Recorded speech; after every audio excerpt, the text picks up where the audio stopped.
저도 지금 현재 중학교 역사교사로 근무하고 있고요. 에듀테크 교사 연구회 대표를 맡고 있는 번동중학교 교사 김동리라고 합니다. 만나뵙게 돼서 반갑습니다. 네, 일단 저한테 주어진 시간이 20분밖에 없어요, 선생님들. 그래서 저는 오늘 기조 강연을 맡았습니다. 그래서 사실 제가 주인공이 아니고요. 다음에 이제 진행해 주실 이제 양희원 선생님과 김가영 선생님께서 주인공이시기 때문에 편하게 지금 현재 우리가 겪고 있는 이런 디지털 대전환 시대라고 하는 이 전체의 흐름 속에서 우리가 앞으로 교육을 할 때 어떤 가치를 중심에 두고 교육을 진행해야 될까, 이런 것들에 대해서 제가 일방적으로 전달드리기보다는 선생님들과 함께 좀 공감대를 형성해 갔으면 좋겠습니다. 네, 일단 뭐 저는 이런 사람인데요. 여기서 가장 중요한 정보는 맨 오른쪽인데요. 제가 인스타그램을 운영을 하고 있습니다. 요 운영하고 있는 이유는 나 잘났다 이런 거 올리려고 하는 건 아니고요. 선생님들과 저는 소통하는 걸 너무 좋아하거든요. 그래서 저는 이 자리에 계신 선생님들 200분이 넘으시는 이 선생님들과도 함께하는 이 순간이 너무나 소중하다고 생각합니다. 근데 이 연수를 들어보시고 선생님들께서 혹시나 궁금하신 점이나 추가적으로 의문이 생기시는 부분이 있으시면 인스타그램 하시는 선생님들께서는 DM 주시면 제가 시간 가능할 때 답변 드리도록 하겠습니다. 저는 인스타그램 안 하는데 그럼 어떻게 질문해야 되나요? 네이버 검색창에다가 동쌤이라고 검색을 하시면 제가 나옵니다. 그래서 블로그나 인스타그램으로 질문을 주시면 성실하게 답변 드리도록 하겠습니다. 저한테 주어진 시간이 얼마 없기 때문에 바로 넘어가겠습니다. 자, 선생님들, 요 화면 어디서 한 번쯤 보신 적 있지 않으세요? 어떤 화면일까요? 오늘 뭐 연결하기 전에, 와이파이 연결하기 전에 선생님들께서 컴퓨터에 뭐 크롬북이 아니시더라도 크롬 하나씩 다 깔려 있으시죠? 크롬 창 키면 이 화면이 나오거든요. 인터넷 연결 끊겼을 때. 선생님들, 근데 그런 생각 한번 해보신 적 있지 않으세요? 근데 왜 이건 공룡이 여기에 들어가 있을까? 이거 사실 게임도 되는 거 아세요? 인터넷 끊겼을 때 스페이스바 누르면 이거 게임도 되거든요. 근데 왜 하필 공룡일까? 이거 티라노사우루스거든요. 왜 구글에선, 크롬은 구글에서 운영하는 이 검색 포털이잖아요. 근데 왜 티라노사우루스일까요? 혹시 정답을 알고 계신 선생님 계실까요? 그래서 제가 가져왔어요. 왜 티라노사우루스인지. 실리콘밸리에 있는 구글 본사에 가면요. 네, 구글 본사에 가면 티라노사우루스의 이 모형이 구글 본사 앞에 전시가 되어 있습니다. 그럼 여기서 또 우리가 의문이 하나 들죠. 왜 이 잘 나간다고 하는 이 세계 강대국의 이 빅테크 기업 중에 하나인 구글은 왜 멸종해버린 이 티라노사우루스의 뼈를 본사 앞에다 가져다 놨을까요? 혹시 정답을 알고 계신 선생님이 계시면 제가 개인적으로 스타벅스 기프티콘 보내드리겠습니다. 네, 추첨 필요 없어요. 네, 부담되시죠? 그러실 것 같아서 제가 그냥 정답을 공개하려고 합니다. 네, 그 이유는요, 이렇다고 해요. 구글 당시 이제 CEO였던 사람이 여기 앞에 가져다 놓고 이제 출근하시는 구글 직원분들을 데리고 이런 얘기를 하셨다고 합니다. 여러분들, 이 공룡이 왜 멸종했습니까? 왜 멸종했죠, 선생님들?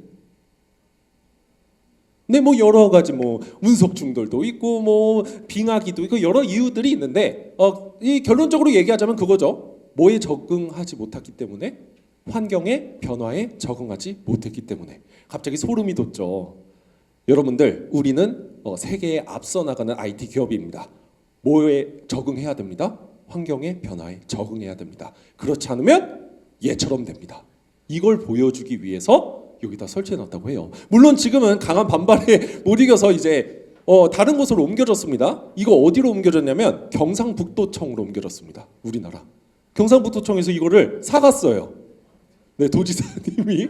네, 뉴스에 보시면 나옵니다. 네, 그래서 똑같은 이유로. 근데 사실 되게 무섭잖아요. 그럼 난 변화에 적응하지 못한 사람은 결국 도태되고 쓸모가 없어지는 건가? 그건 아니죠, 그렇죠? 그렇지만 저는 이 화두를 통해서 선생님들께 그걸 말씀드리고 싶었어요.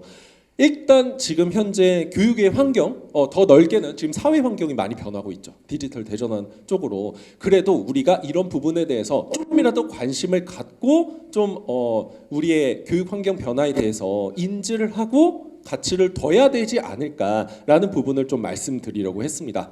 이와 더불어서 교육부에서는 뭐 다양한 디지털 사업들을 지금 진행을 하고 있습니다. 사실 제가 오늘 연수에 오기 전에도 저기 마포구에서 1박 2일 동안 디지털 관련 연수를 이제 숙박형 연수를 하고 왔거든요. 이것처럼 굉장히 다양하게 지금 디지털 대전환 시대에 맞는 정책들이 지금 추진이 되고 있는데 얼마 전에는 지금 일산 킨텍스에서 지금 대한민국 교육혁신 박람회가 열리기도 했었죠. 이런 다양한 사업들이 진행되는 가운데 일단 저는 이렇게 말씀드리고 싶어요. 선생님들께 이따 AIDT 관련된 얘기를 할 거지만 이런 디지털 관련된 정책들에 대해서 저런 거 어차피 다 뭔가 시대 나중에 그냥 유행 흐름 타고 그런 거 아니야? 라는 생각이 드실 수도 있을 것 같습니다.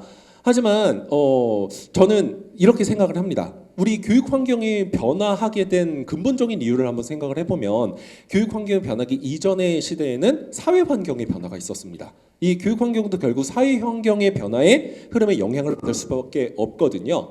근데 월스트리트의 그 굉장히 유명한 이제 애널리스트인 이제 댄 아이브스라고 하는 사람이 오늘 인터뷰를 했어요.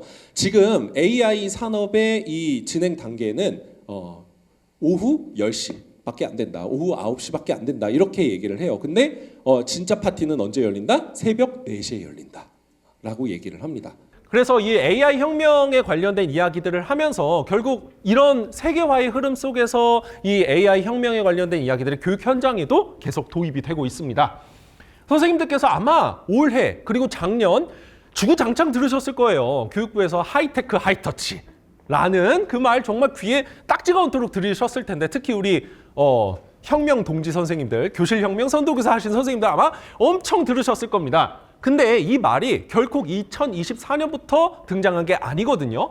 지금 제가 보여드리고 있는 이 존 나이스비트라고 하는 사람은 미국의 유명한 미래학자입니다. 근데 이 사람이 1982년에 썼던 책을 보면 하이테크 하이터치 얘기가 나와요. 심지어는 우리가 잘 알고 있는 뭐 AI 혁명, 디지털 대전환 이런 흐름들이 제4차 산업혁명 시대의 흐름이 이어진다라고 보지만 이 사람은 이렇게 얘기합니다. 하이터치 산업이 제5차 산업혁명이 될 것이다 라고 이야기를 합니다.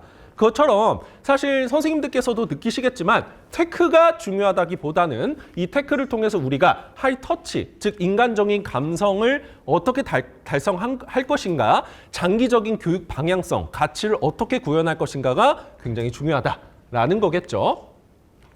그래서 이러한 흐름을 교육부에서도 구현하기 위해서 교육부 학교 교수학습 혁신과에서 작년 3월에 이런 공문을 내렸습니다. 이 공문을 한 번도 읽어보지 않으신 선생님들도 계시겠지만 어쨌든 근거를 이제 우리가 삼아야 되기 때문에 이 이제 1페이지, 2페이지를 보시면요. 하이터치와 하이테크에 관련된 내용이 나옵니다. 선생님들 근데 어떤 게 더 먼저 들어가 있죠?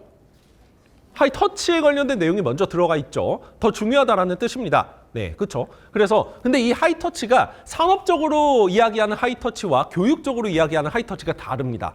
산업적으로는 정말 말 그대로 선생님들께서 조금 거부감을 느끼실지 모르겠지만 인간적인 감성, 인간의 심성을 이용해서 경제적 수익을 달성하고자 하는 산업이 하이터치 산업입니다. 그렇지만 우리 교육 현장은 우리가 돈 벌려고 교육을 하는 게 아니잖아요. 그렇죠? 이 장기적인 교육적 가치를 하이터치와 이제 맥락을 맞닿았을 때 두 글자로 요약을 하자면 소통입니다. 교사와 교사 간의 소통, 교사와 학생 간의 소통, 학생과 학생 간의 소통 이런 것들을 이제 도모하기 위해서 이제 올해 굉장히 커다란 과제가 걸려있는 해죠. 이 4가지 사업이 본격적으로 이제 굴러가는 해입니다. 이 중에는 초등학교, 중학교, 고등학교, 심지어는 뭐 다른 외부 교육기관에서 근무하시는 분들도 계실 테지만 특히 고등학교 선생님들 지금 발등에 불 떨어지셨잖아요. 그렇죠?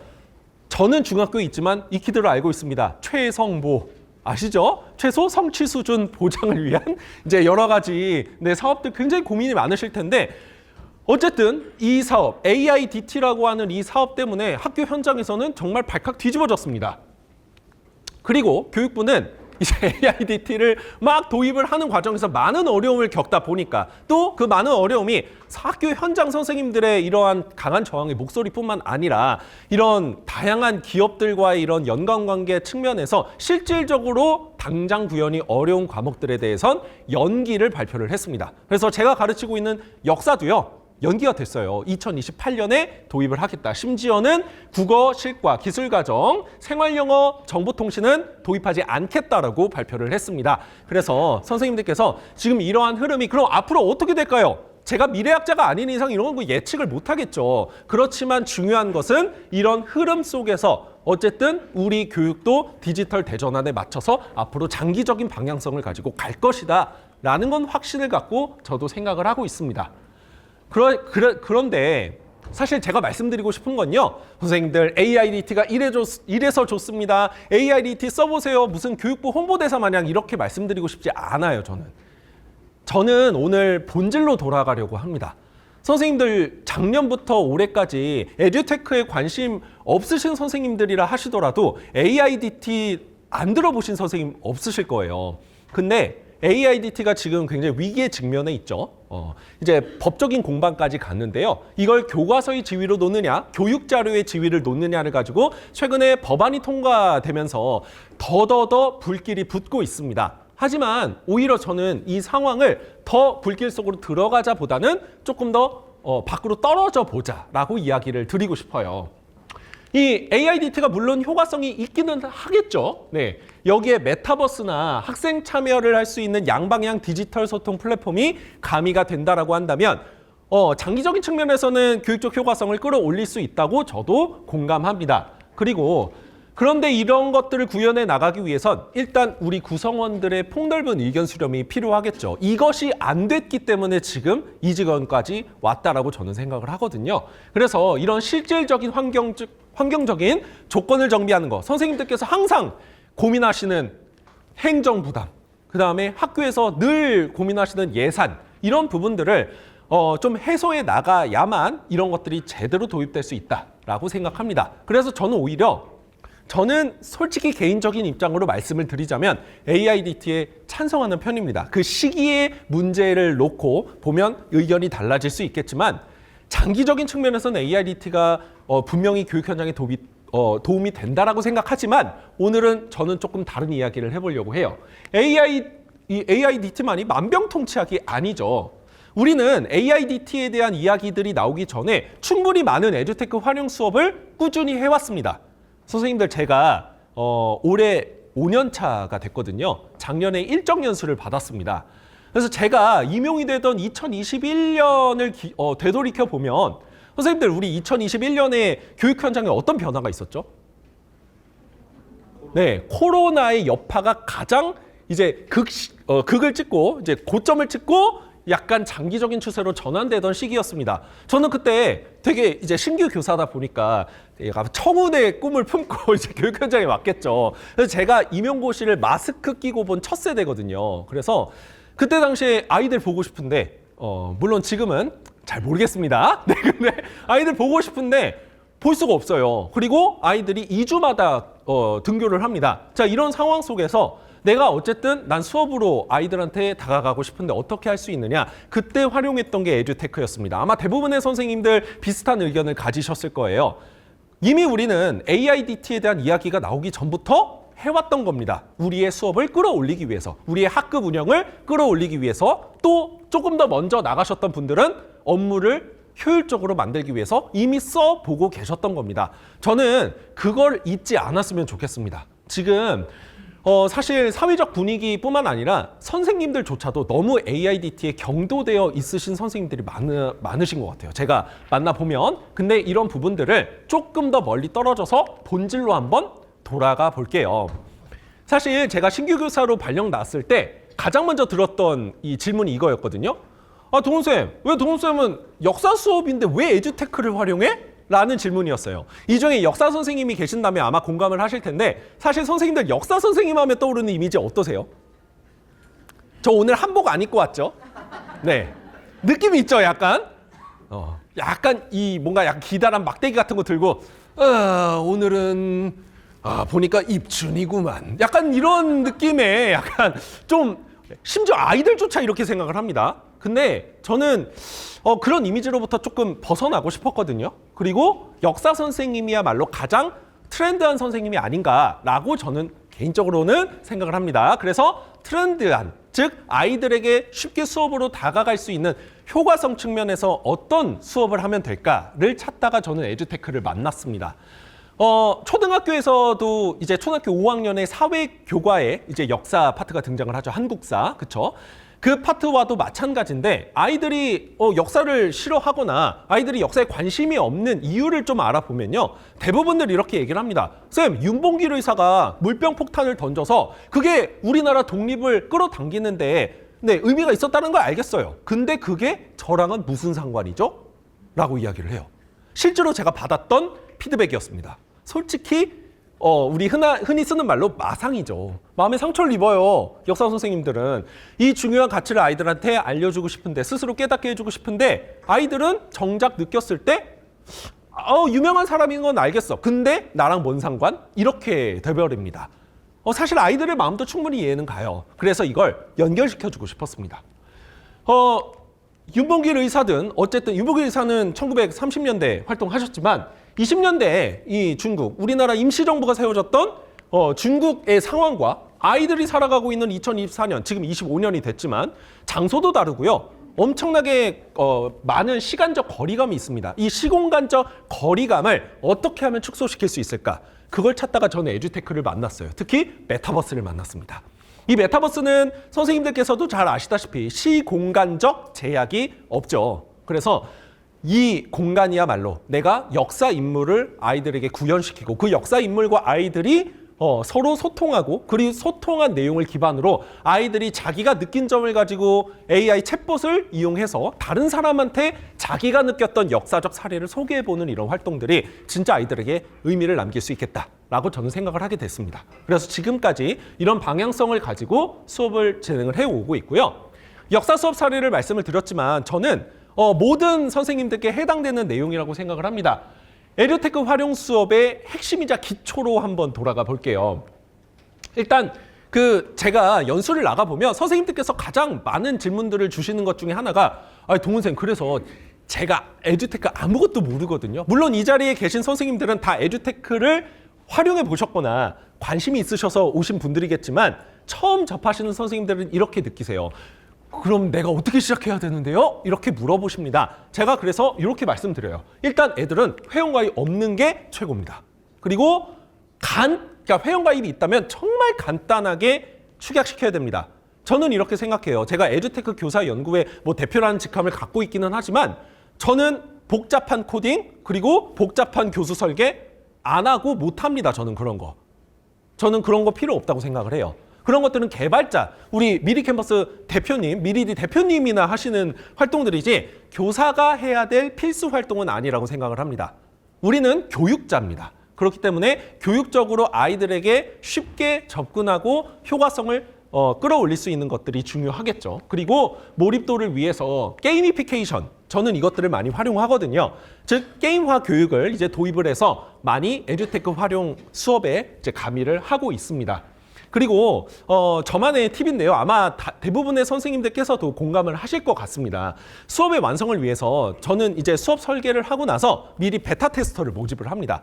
이제 중등 학교급 같은 경우에는 각 교과 학급에 이제 교과 부장들이 있겠죠. 저 같은 경우 1반 역사부장, 2반 역사부장 이렇게 있을 거고요. 초등학교에서는 이제 학급 회장이 되겠죠. 그런 친구들을 모아서 미리 체험을 시켜봅니다. 그래서 미리 기술적으로 어떤 부분이 교과 내용의 특성을 구현하는데 문제가 있는지 아니면 어떤 부분이 너희들 입장에서 잘 이해가 되지 않거나 잘 구동이 안 됐었던지 이런 것들을 미리 수업을 해서 개선을 해 나갑니다. 이 과정을 한번 거치고 수업을 하게 되면 거의 수업이 실패까지는 안 가더라고요.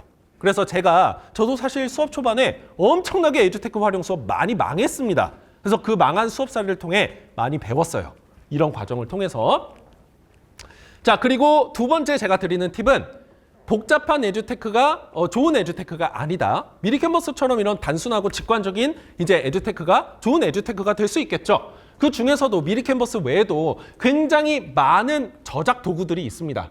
그래서 저는 이 저작 도구 중에 올인원 플랫폼으로 쓸 수 있는 것들이 가장 좋은 플랫폼이라고 생각해요. 그래서 그럼 이 올인원 플랫폼을 어디서 찾을 수 있을까요? 선생님들께서 많이 이야기를 하십니다. 자, 그래서 지금 약간 잘려서 안 보이시는데요. 잘려서 안 보이시는 선생님들께서는요. 네이버 검색창이든 크롬 검색창이든 에듀테크 마켓 랩이라고 검색을 하시면 제가 보여드리는 화면이 나오실 겁니다. 여기에 보시면 선생님들께서 기존에 써보셨던 그리고 아직 한 번도 보지 못하셨던 그렇지만 우리 교육 현장에 쓰면 괜찮을 법한 에듀테크 도구들이 나와 있습니다. 그래서 집에 가셔서 한번 체크를 한번 해보시면 좋을 것 같아요. 내가 이번 학년도에 한번 써볼 것 같은 에듀테크 도구들 그리고 내가 써왔던 에듀테크 도구들 이런 것들을 체크하고 검증하는 과정에서 선생님들이 수업을 구현할 때 가장 효과적인 에듀테크들이 이제 나오게 됩니다. 마치 수학에서 함수에 어떤 값을 넣었을 때 산출이 되는 것처럼요. 그래서 나중에 선생님들께서 한번 확인해 보시면 좋을 것 같습니다. 저는 그래서 추천드립니다. 그러면 뭐 선생님께서 추천드리는 플랫폼이 뭐가 있을까요? 라고 물어보신다면 저는 일단 미리 캔버스 말씀을 드리고 싶고요. 그리고 선생님께서 개발하신 플랫폼이에요. 현직 선생님께서 다 했니 다 했어요 라고 하는 플랫폼인데요. 사실 저도 MS 팀즈, 구글 워크스페이스 그리고 선생님들 요즘 많이 쓰시는 노션 다 써봤거든요. 근데 결국 회귀하는 건 이거더라고요. 저는요. 노션 물론 예쁘죠. 예쁘고 깔끔합니다. 그리고 뭔가 약간 그 MZ세대의 표본이잖아요. 그렇죠? 근데 저는 조금 더 본질적으로 우리가 진짜 수업에 아이들도 함께 쓸 수 있는 도구가 무엇인지를 한번 같이 논의해보고 싶었어요. 그러다가 결국 발견하게 된 게 요거 두 가지였습니다. 그래서 선생님들께서 제가 오늘 이 두 가지 기능을 중점적으로 막 이 기능을 설명드리진 못하겠지만 그건 나머지 두 선생님께서 풀어주실 거거든요. 그래서 이따가 더 집중해 주시면 좋을 것 같고 이름만 일단 알아뒀다가 나중에 한번 찾아봐야겠다 체크해 보시면 좋을 것 같습니다. 자, 이제 끝으로 가는데요. 저한테 주어진 시간이 이제 좀 지난 것 같은데 빨리 마무리하겠습니다. 그럼 우리 지금 이 에듀테크 시대를 살아가는 우리 교사들에게 필요한 역량은 무엇이 있을까? 저는 단연 이걸로 말씀을 드리고 싶습니다. 교실 오케스트레이션. 난 이 단어를 들어봤다라고 하시는 선생님들도 아마 계실 거예요. 왜냐하면 최근에 이제 출간이 됐던 2025 대한민국 미래교육 트렌드라는 책에 실려 있는 내용이거든요. 그래서 이 교실 오케스트레이션이라고 하는 이 단어는 말 그대로 이겁니다. 교실 하나의 관현 악단이라고 생각을 하고 아이들 개인마다의 소리를 낼 수 있도록 우리는 무엇이 될 필요가 있다? 촉진자, 퍼실리테이터가 될 필요가 있다라는 내용이 이 교실 오케스트레이션의 핵심입니다. 근데 교실 오케스트레이션의 방법은 여러 가지가 있을 수 있겠죠. 선생님들의 특성, 교과 내용, 그리고 학교 급별로 이 내용들이 천차만별로 이제 나타나겠죠. 그리고 그런 천차만별로 나타난 여러 가지 모습들이 우리나라 교육을 규정을 하게 될 것이라고 저는 생각을 합니다. 자, 그래서 선생님들 다 뻔한 내용이지만 그럼에도 불구하고 제가 맡은 부분이 기조 강연이기 때문에 기조 강연 측면에서 이런 부분을 다시 한번 되새겨보자. 어차피 우리 이제 방학이 시작한 지 얼마 안 됐지만 결국 우리가 그토록 정말 안 왔으면 좋겠다고 생각하는 개학은 다가오잖아요. 그래서 그 개학이 다가왔을 때 저도 갑자기 지금 개학을 생각하니까 머리가 지끈지끈 아파오는데 네. 일단 오늘은 잊으세요. 개학은 없습니다. 네, 개학은 없고 일단 우리가 본질적으로 교육자 측면에서 생각을 했을 때 요 세 가지 이제 역량은 반드시 갖춰 나가야겠죠. 그래서 오늘 요 세 가지 측면을 이제 저 다음으로 강연해 주실 두 분의 선생님의 수업 사례를 통해서 한번 찾아보시기를 권장을 드립니다. 그리고 정말 마지막으로 선생님들께 꼭 드리고 싶은 말씀이 있었어요. 선생님들 혹시 AI 주권이라는 말 들어보셨나요? 요즘 사실 뭐 메타버스다, AI다, 에듀테크다 이런 말들 많이 하지만 이제 사실 이게 디지털 대전환이 AI 혁명 중심으로 이제 전환이 되다 보니까 AI에 대한 이야기를 안 할 수가 없게 되는데요. 선생님들 가장 많이 이용하시는 AI, 생성형 AI 플랫폼 뭐가 있죠? 챗 GPT. 그리고 한국에서 그나마 많이 알려진 리튼. 그리고 조금 더 많이 하시는 선생님들은 퍼플렉시티 뭐 이런 거 아시죠? 뭐 모르셔도 상관없습니다. 근데 선생님들 챗 GPT 어느 나라가 개발했죠? 미국. 지금 샘 알트먼이 지금 CEO 맡고 있잖아요. 그렇죠?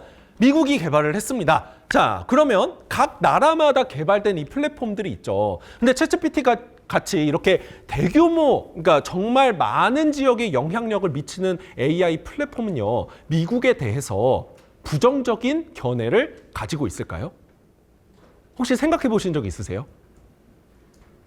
혹은 반대로 뒤집어서 챗GPT가 학습한 내용은 대부분 어떤 국가의 내용을 기반으로 하고 있을까요? 미국입니다. 네.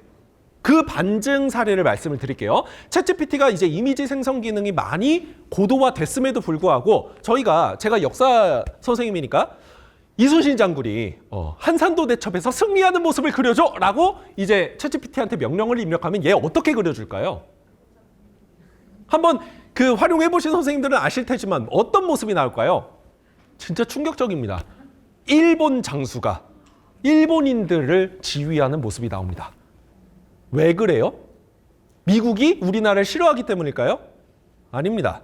챗GPT가 학습한 정보가 한국, 동양, 동아시아의 대표 국가는 일본, 중국으로 인식하기 때문입니다. 네. 그래서 우리가 염두에 두어야 할 가장 중요한 내용 중에 하나가 AI 주권이라는 말입니다. 예를 들어 미국과 전쟁 중인 국가에 대한 정보는 제대로 답변하기가 어려운 내용들이 이제 등장을 하게 되겠죠. 그래서 이런 AI 주권에 대해서 지금 중립적인 소버린 AI, 각 나라의 특성을 반영한 이 AI들이 개발이 되고 있는데요. 이런 소버린 AI에 대해서도 선생님들께서 에듀테크 수업을 진행하실 때 아이들과 함께 토의 주제나 토론 주제로 한번 다뤄보셨으면 좋겠습니다. 그래서 이 마지막으로 선생님들과 이 디지털 대전환부터 시작해서 AI 혁명에 대한 이야기, 그리고 우리 교사로서 우리가 가져야 될 가치들, 이런 것들에 대해서 함께 이야기를 해봤는데요. 오늘 찍으신 거 어디서든 올리셔도 괜찮습니다. 왜냐하면 저는 이런 이야기들이 우리 교사들 사이에 적극적으로 이야기가 됐으면 좋겠어요. 그래서 선생님들께 마지막 말씀을 드리면서 마무리하려고 합니다. 제가 굉장히 좋아하는 문구고 저희 에듀테크 교사연구회 부대표님께서 알려주신 책에서 이제 읽게 됐는데요. 변화를 시도하는 용기 자체가 저는 성공의 핵심이라고 생각을 합니다. 우리는 이제 긍정적인 교육 경험을 지원하기 위해서 변화를 탐구하고 또 적응하고 영감을 줘서 학생들이 미래 도전과 기회에 대비할 수 있는 이런 역량을 갖춘 선생님이 되기를 바랍니다.